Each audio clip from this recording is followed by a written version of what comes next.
Hey everyone, it's Glimmer here. Welcome back to It Moves, the game where a boy has nightmares and there's something evil in his room and he's too stupid to tell somebody.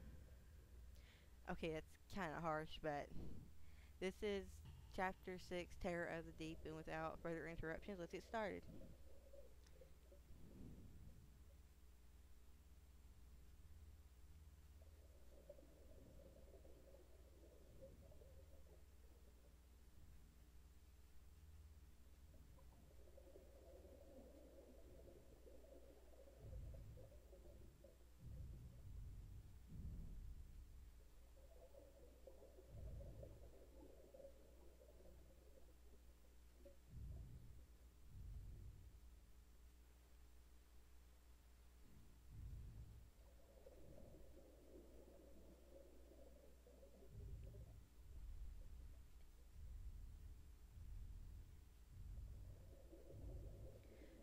Okay,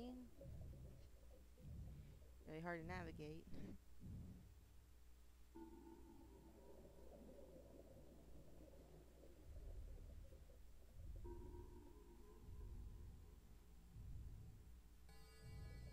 This kind of reminds me a tad bit of the level in Crash Bandicoot Warped where you're in the water.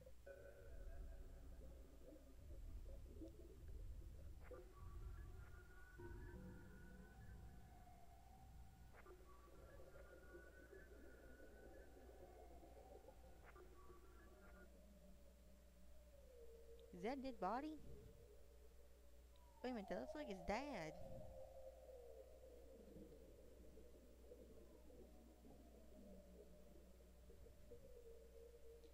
Drain water and remove diving gear. Yes.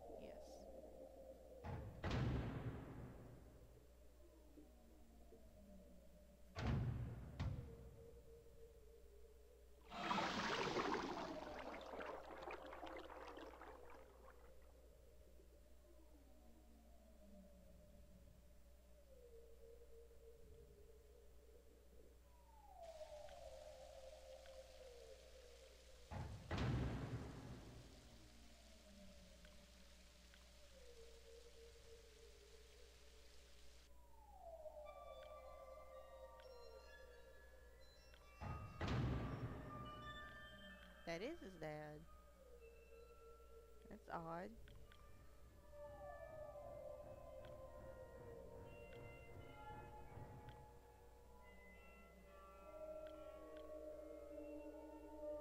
No, let's go up one. Let me get off the. There we go.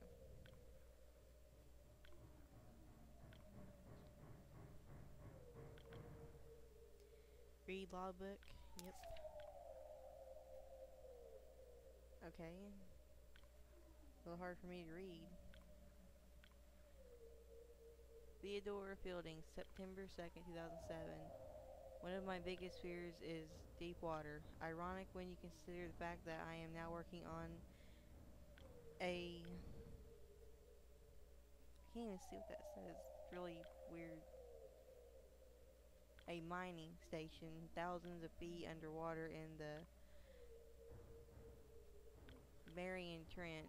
I have always wondered why I was afraid and reached a simple conclusion. The true fear presented here is actually going down beneath the surface into the depths. It is a combination of all our most common fears. 1. Fear of the dark. When you're at the bottom of a body of water, you can't see anything. It's pitch black. Have you ever tried to swim as far down in a lake as you can? It gets really dark and cold really fast, about 10 feet down. But even that's nothing compared to the deepest point on the entire crust of the earth. Located at the bottom of the Pacific Ocean, the Mariana Trench, or whatever that word, I can't hardly see it, which is 38,000 feet. If you put Mount Everest at the bottom of the trench, the top of the mountain would still be over a mile below the surface of the ocean. Everything below is complete darkness, and this definitely plays into our collective fear of the dark.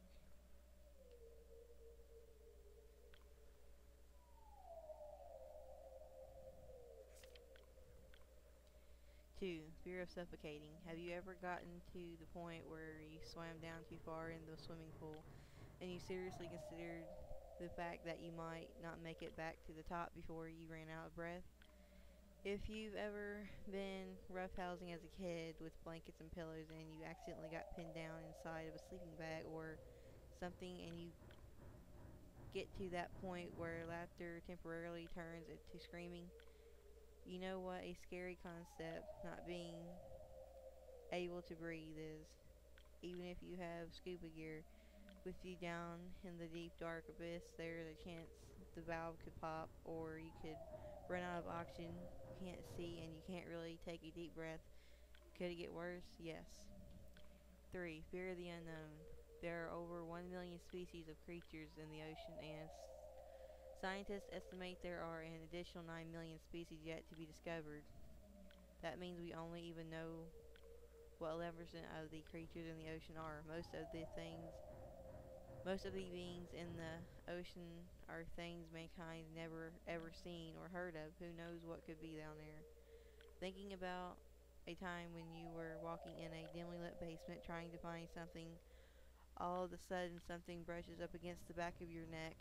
They become airborne, similar to a frightened cat, and instantly turn around and shine their flashlight to see what it was. It never anything actually scary. It's never anything actually scary. The words are like really pixelated on the screen, so I'm having trouble reading them. But in the deep water, always something scary. It's dark, you can barely breathe, and something just touched you, and you have no idea where they just went. But there is more to fear, I'm afraid. Fear of flying insects. One of my fears. And my sister's. Say flying spider and watch her scream. Imagine that if, as you are walking along, all the beetles and scorpions crawling along the ground, the huge black and hairy spiders that are hidden from view in the cracks, and the slimy worms and snakes that are buried beneath the ground simultaneously started flying everywhere, anywhere they wanted. That is what the bottom of the sea without water would be like. For the strange creatures underwater, there is no up or down. Even the manliest men, even though they appear to be calm, quickly tense up and become filled with a secret fear that the bug might land on their eyeball or fly into their mouth. And that's why men try so hard to kill them. Unfortunately, in deep water, you can't see any of the undiscovered, freakish flying creatures that brush past your body. As you grasp at your suffocating throat, fear of being caught. Imagine you're running from a bear. You will be eaten if you are caught, and if it doesn't help that bears can run faster sideways than the fastest human can run forward. When you're at the bottom of the sea, everything that is around you was built to move in water.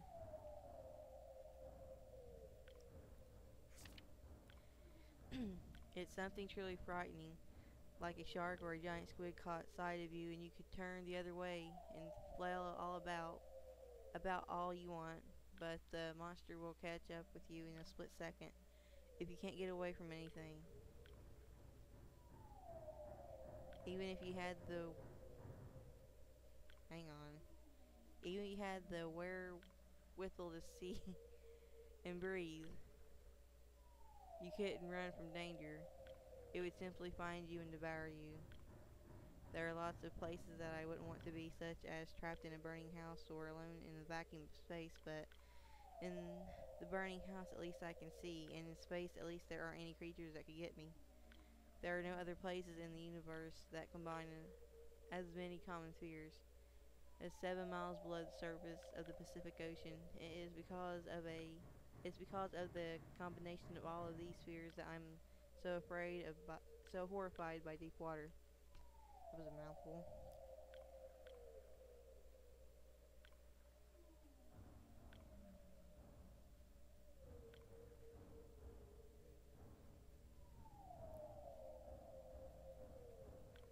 Okay, I think it froze on me.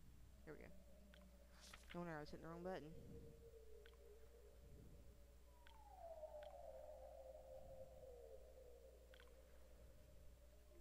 Oh, you can't get over there.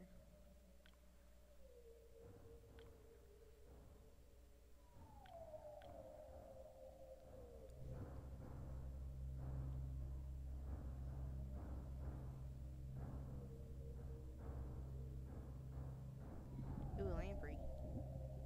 I wouldn't want to be down in something like that far underwater. I mean, all those fears, that's definitely something. Especially if you're underwater and you think, what if one of the glasses break or something, you could drown.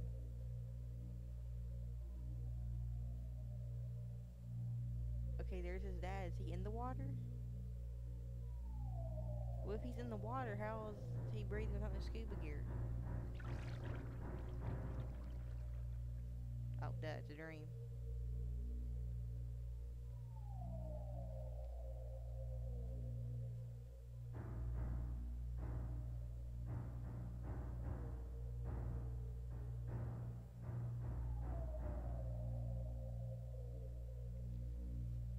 Well, you can't swim.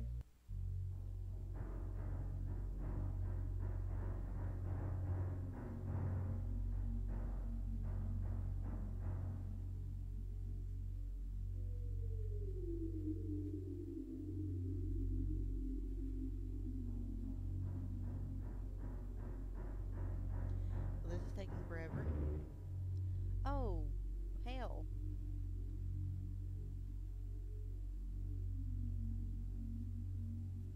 That was just terrifying.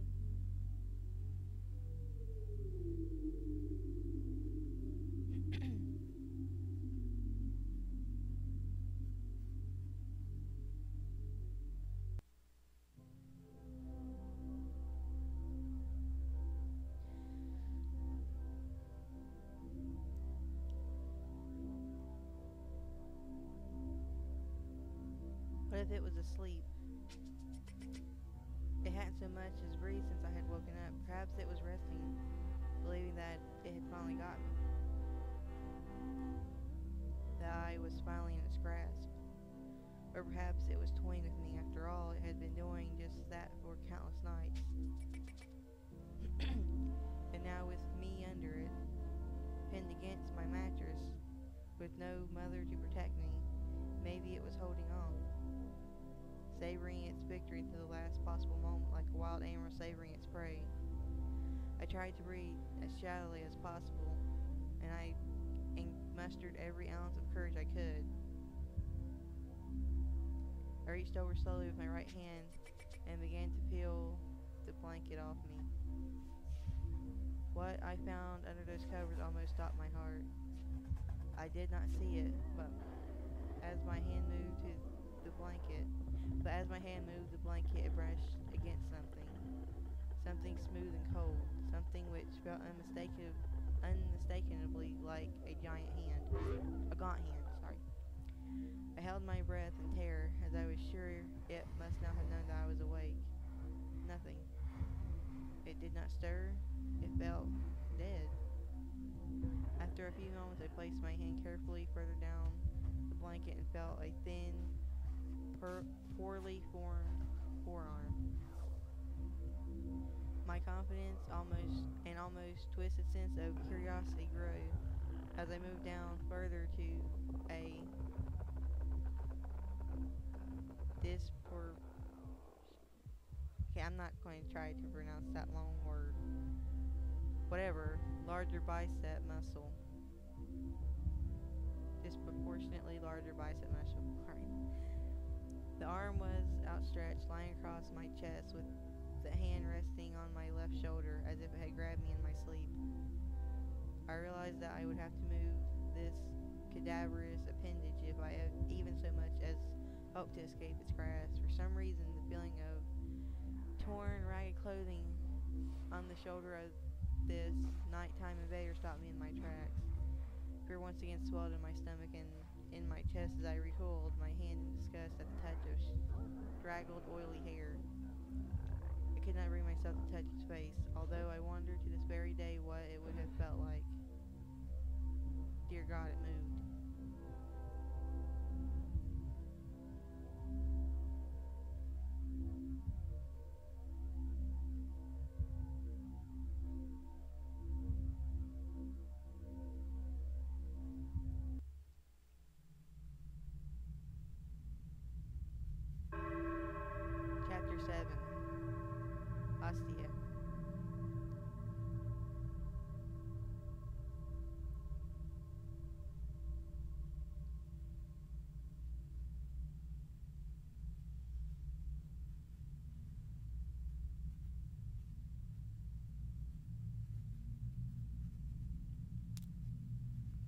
But it's gonna be messed up if all this time that creature in the bottom bunk turns out to be his brother just messing with him.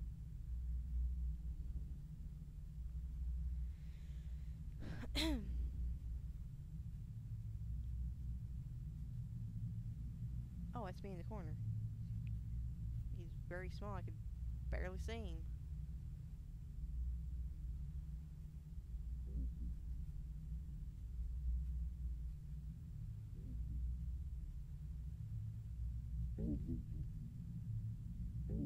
Oh, that's just eerie.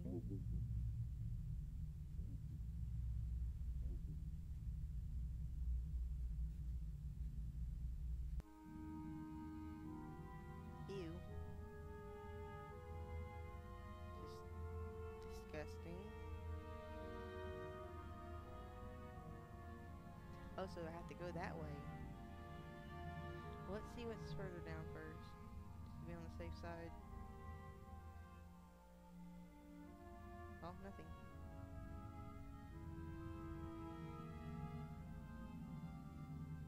It still doesn't explain why his dad was in the water nightmare.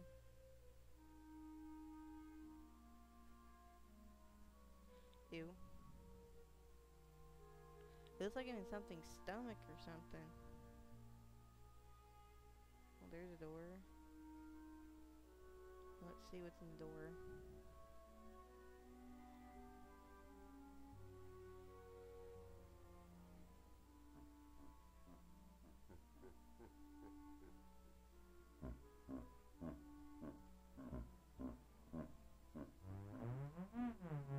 The last enemy that shall be destroyed is death.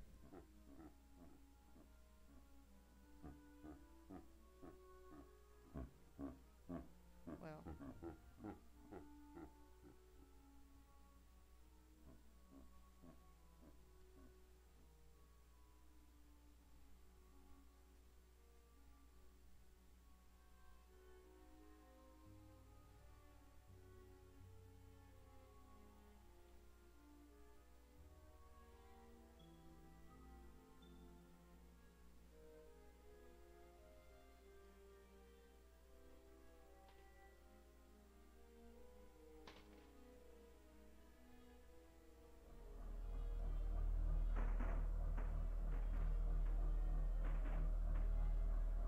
Eerie.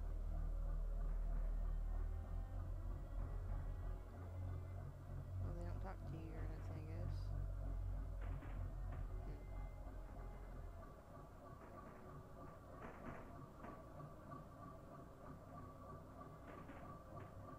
I guess there's nothing in here.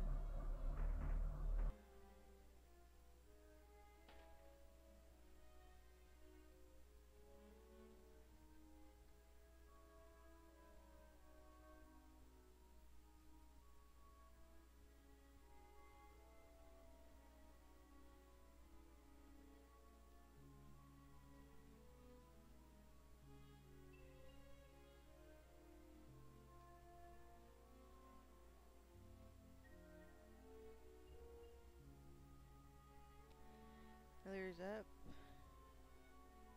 right, and down. I mean, that's that thing from earlier.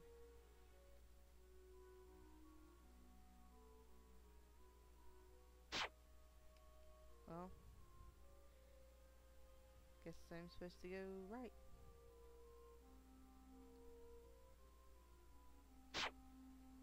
Or not. Come on, dude, let me pass. Okay, I guarantee it's gonna stop me right here too. Or not.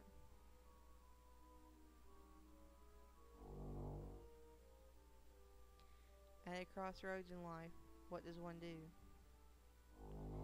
Stand at the crossroads, if you will, but if you'll not choose, I'll move on without you.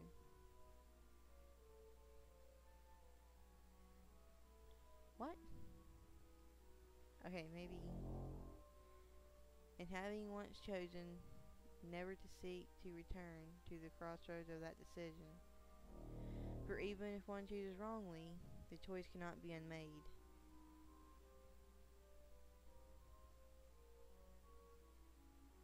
I'm guessing that if I choose up, down, left, or right. I mean, up, down, or right. It's going to be a different ending, I guess.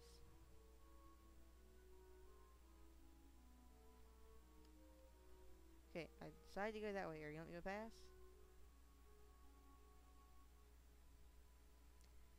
How about you do? You want me to pass? Nope. Let's try one more time.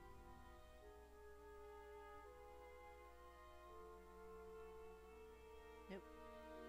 Well, guess it's time to backtrack.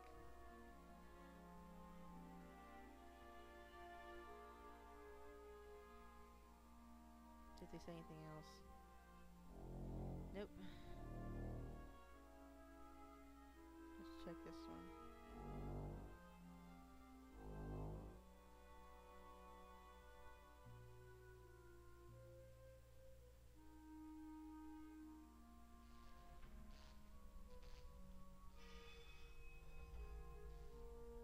Okay.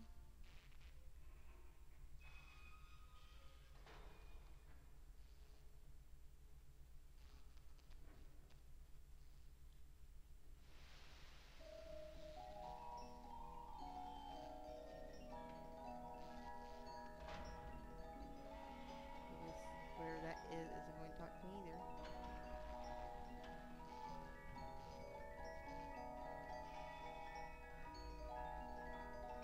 Well, looks like I'm stuck in this room.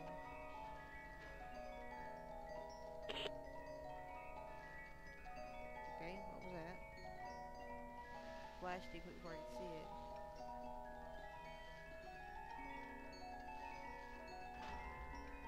Yep, that ain't gonna talk to me.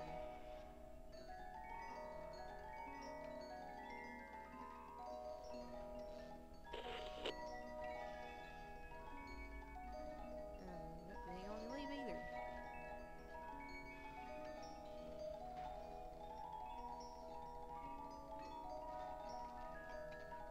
They won't talk, so what am I supposed to do?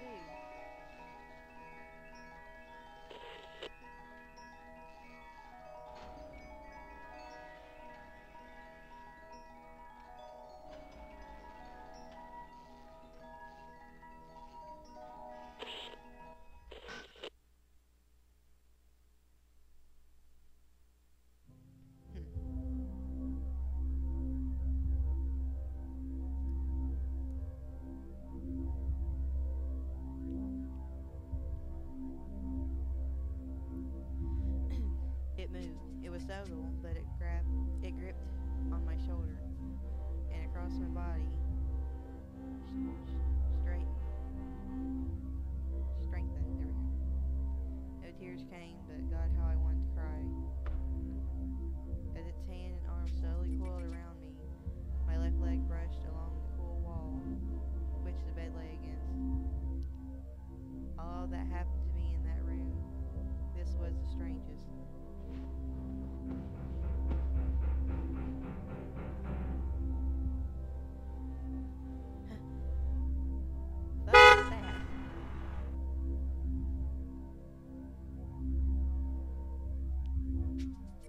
The hell with that.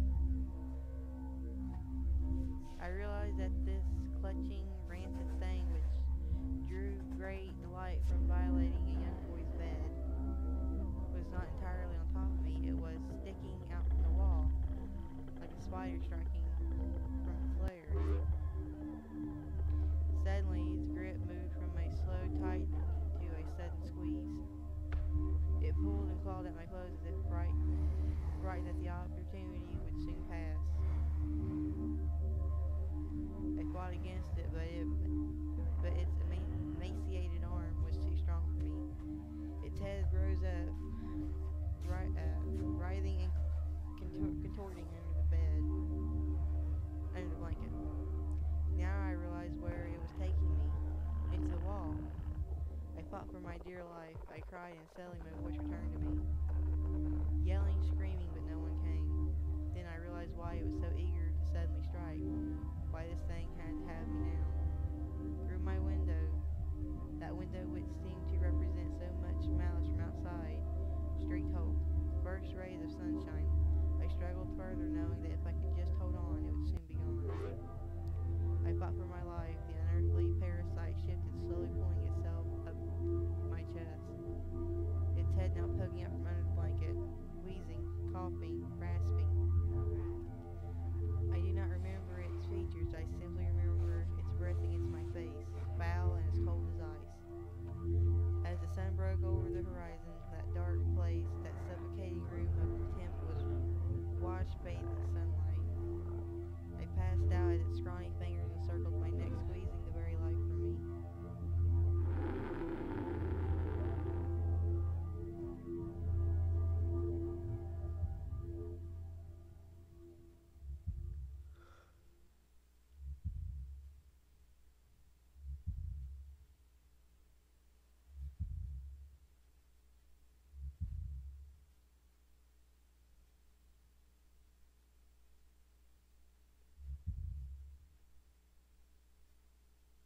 I awoke to my father offering to make me some breakfast.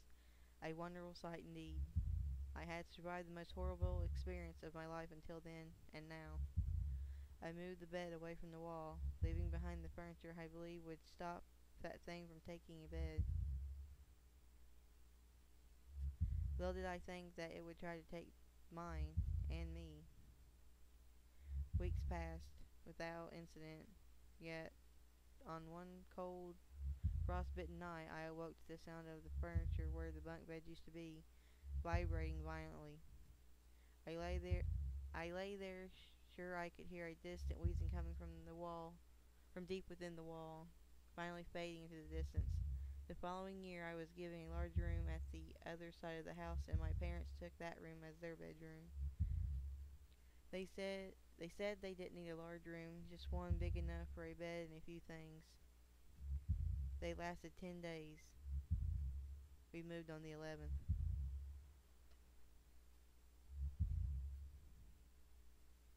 Oh, so the parents couldn't handle it.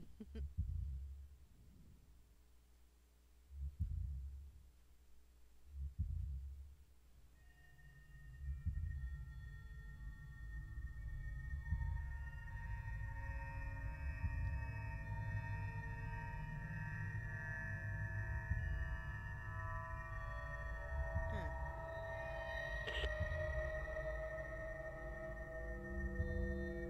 Okay, I guess that's the end of it, but why am I still controlling the boy?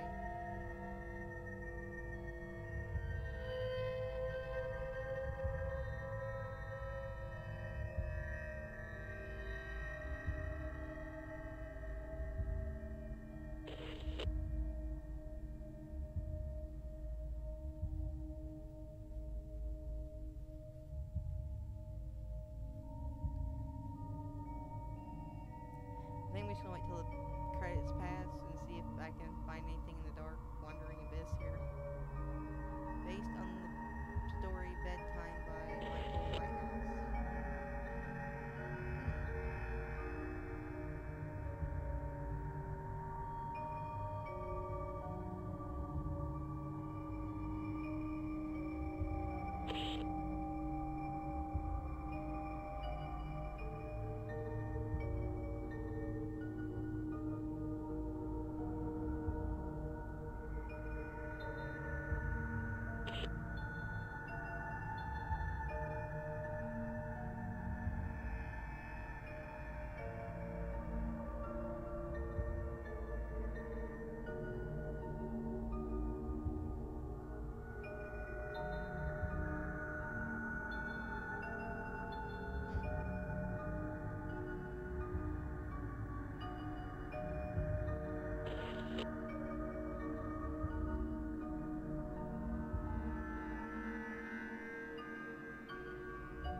Well, I guess this is the end of the game, but you think if it is the end, you think it would just. Oh, they didn't say you think it would just end and go back to the beginning, but the end. Well, this was my first complete playthrough. It moves the indie horror game. I hope y'all like this. If you have any other recommendations for games you'd like to see me play, please comment below. Give a thumbs up if you liked it. I hope you enjoyed it, and I'll see you next time. Bye.